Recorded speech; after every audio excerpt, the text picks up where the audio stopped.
만약 가정에서 장윤정, 도경환 부부처럼 여자가 경제적인 부분을 담당하는 집안이면 남녀 역할 구분을 어떻게 구분하는 게 좋을지.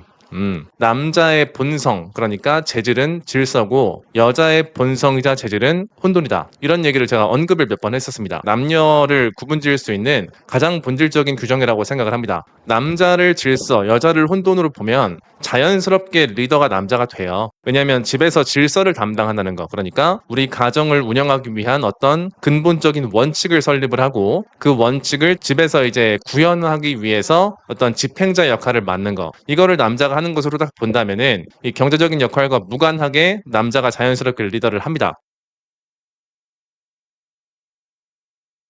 제가 지난번에 이 브레이킹 배드 분석을 할 때 말씀을 드렸어요. 이 여성성이 통제가 안 되면 어떤 식으로 갈지 모른다. 그리고 더불어서 여자의 공격성, 파괴적인 여성성은 본인이 의식하지 못한 상태에서도 많이 흘러나간다. 그러니까 여자가 내가 남자를 공격한다는 의식이 없이 공격을 하거나 상처를 주는 경우가 대단히 많단 말이에요. 특히 요즘에는 문화적으로 그게 뒷받침이 되기 때문에 훨씬 심합니다. 그래서 남자가 질서를 세우고 잡아줘야 돼요. 집에서 원칙을 세우고 관철하는 게 남자가 돼야 됩니다. 그리고 그러기 위해서 태어났어요. 재질이 맞아요, 그게. 그리고 이런 것을 잘 구현하다 보면 자연스럽게 남자가 리더를 하게 됩니다. 제가 이런 얘기를 하면 이런 식으로 말씀 주시는 분들이 계세요. 아니, 요즘에 그 병신 같은 남자들이 얼마나 많은데 그거를 뭐를 믿고 맡기냐 이런 식으로 말을 많이 하는데 제가 방금 말씀드렸지만 남자랑 여자는 재질이 다른 거예요. 그러니까 남자가 역할상으로 리더를 한다고 해서 남자가 여자보다 우월한 게 아니라 역할상의 위계를 두는 거예요. 왜냐? 그렇게 해야만 집이 잘 굴러가니까. 그런 식으로 안 하는 집안 보세요. 이제 거진 다 망합니다. 그래서 남자가 잘해야지 내가 믿어줄 자격이 있는 거야, 남자한테. 이런 식으로 접근하면 안 됩니다. 절대 안 돼요. 그럼 다 망해요. 남자와 여자는 재질이 다르고 애초에 남녀의 장기 관계에서는 남자가 리더를 해야만 하기 때문에 정해져 있어요. 그냥 이제 아예 정해진 것이다. 이렇게 보시고 그렇기 때문에 내가 남자를 믿어줘야 돼. 여기서 출발을 하는 거예요. 그러니까 이제 현대인들이 소위 이제 실증주의 철학의 영향을 받아서 그런지 모르겠지만 제가 나한테 시험을 받아야 돼. 그리고 제가 존나게 잘하면 내가 믿어줄지도 몰라. 그러니까 이런 식으로 지금 가는 사람들이 대단히 많고 이게 개인을 탓할 게 아닙니다. 문화 자체가 박살이 났어요. 네가 나한테 증명해봐. 지금 이게 다 있어요. 그러니까 막 기업이 이제 어떤 직원을 뽑을 때만 그런 게 아니고 직원이 기업을 고를 때도 그렇고 내가 친구를 고를 때도 그렇고 전부 다 네가 증명해봐. 이게 있단 말이에요. 그러니까 이제 멀어지는 거예요. 출발을 반대로 해야 됩니다. 내가 얘를 믿어줄 거야. 정해졌으니까 역할은. 제가 잘 못할 수도 있어요. 남자가 이제 부족할 수 있단 말이에요. 사람이니까. 그러면 믿어주면서 동시에 이런저런 제안을 한다든지 아니면은 뭐 논의를 해본다든지 그런 식으로 하면서 철저하게 이제 보조를 해주면 남자가 변한단 말이에요. 믿음을 먼저 주는 관계가 제일 건강한 관계입니다. 근데 이제 이렇게 말하면 또 이제 흔히 댓글이 달려가는 게 뭐냐면은 아니 나 이제 호구되는 거 아니냐 그리고 그렇게 딱 배신당하면 어떡하냐 이런 식의 얘기들이 굉장히 많은데 믿어주라는 게 내 자아를 의탁하라는 말이 아닙니다.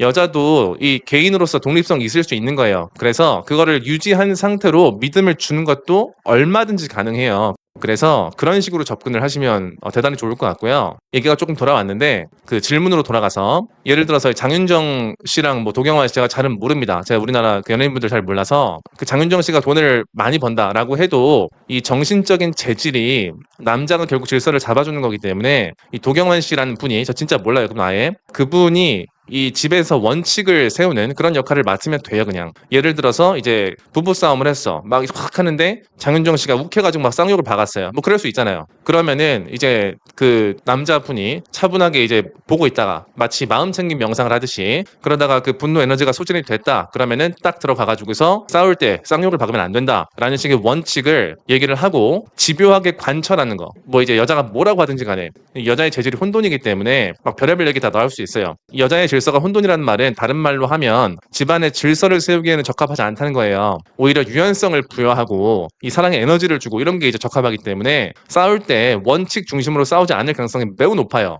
그래서 남자가 그런 거를 잘 잡아준다라고 하면 이 경제적인 역할과 무관하게 남자가 리더를 할 수밖에 없어요. 정신적인 리더를 하는 거죠. 그리고 나아가서 이 애를 키울 때도 마찬가지입니다. 제가 얼마 전에 무슨 일이 있었냐면은 저희 아들이 진짜 똥꼬집이에요. 기질이 원래 이제 그렇습니다. 저도 좀 고집이 센 편이어가지고 이제 제 유전자를 받은 것 같은데, 그래서 정말 이제 한 번 뭐 안 한다라고 하면 진짜 집요하게 안 해요. 이 아이가 너무 말을 막 별것도 아니었는데 오늘 나 결심했다. 나는 손을 절대 안 씻겠다. 나갔다 왔지만 이런 막 그 굳은 결의가 보이는 거예요. 그래가지고 이제 어떻게 제가 잡아줘야지. 그거를 1시간을 고집을 부렸습니다, 얘가. 그때 특히 이제 감기가 심하게 걸려서 얘가 스트레스 많이 받으니까 이제 뭐 그럴 수 있죠. 그래서 제가 이제 그 악감정을 전혀 씻지 않고 집요하게 너는 손을 씻을 때까지는 장난감을 가지고 못 놀아라고 제가 딱 앉아가지고 1시간을 그렇게 있었습니다. 그러니까 애가 막 난리가 났어요. 진짜 막 눈물이 막 이렇게 나와서 야, 더 나올 수분이 있나? 할 정도로 막 우는 거예요. 그리고 이제 심지어 지가 막 성질을 내다가 이제 졸기도 하더라고요. 이제 지치니까. 근데 엄마였으면 진작에 포기했어요. 제 아내는 그런 거를 하기 힘들어요. 본인이 배에서 품었잖아요, 애를. 10개월 내내 같이 먹고 같이 자고 한 몸에서.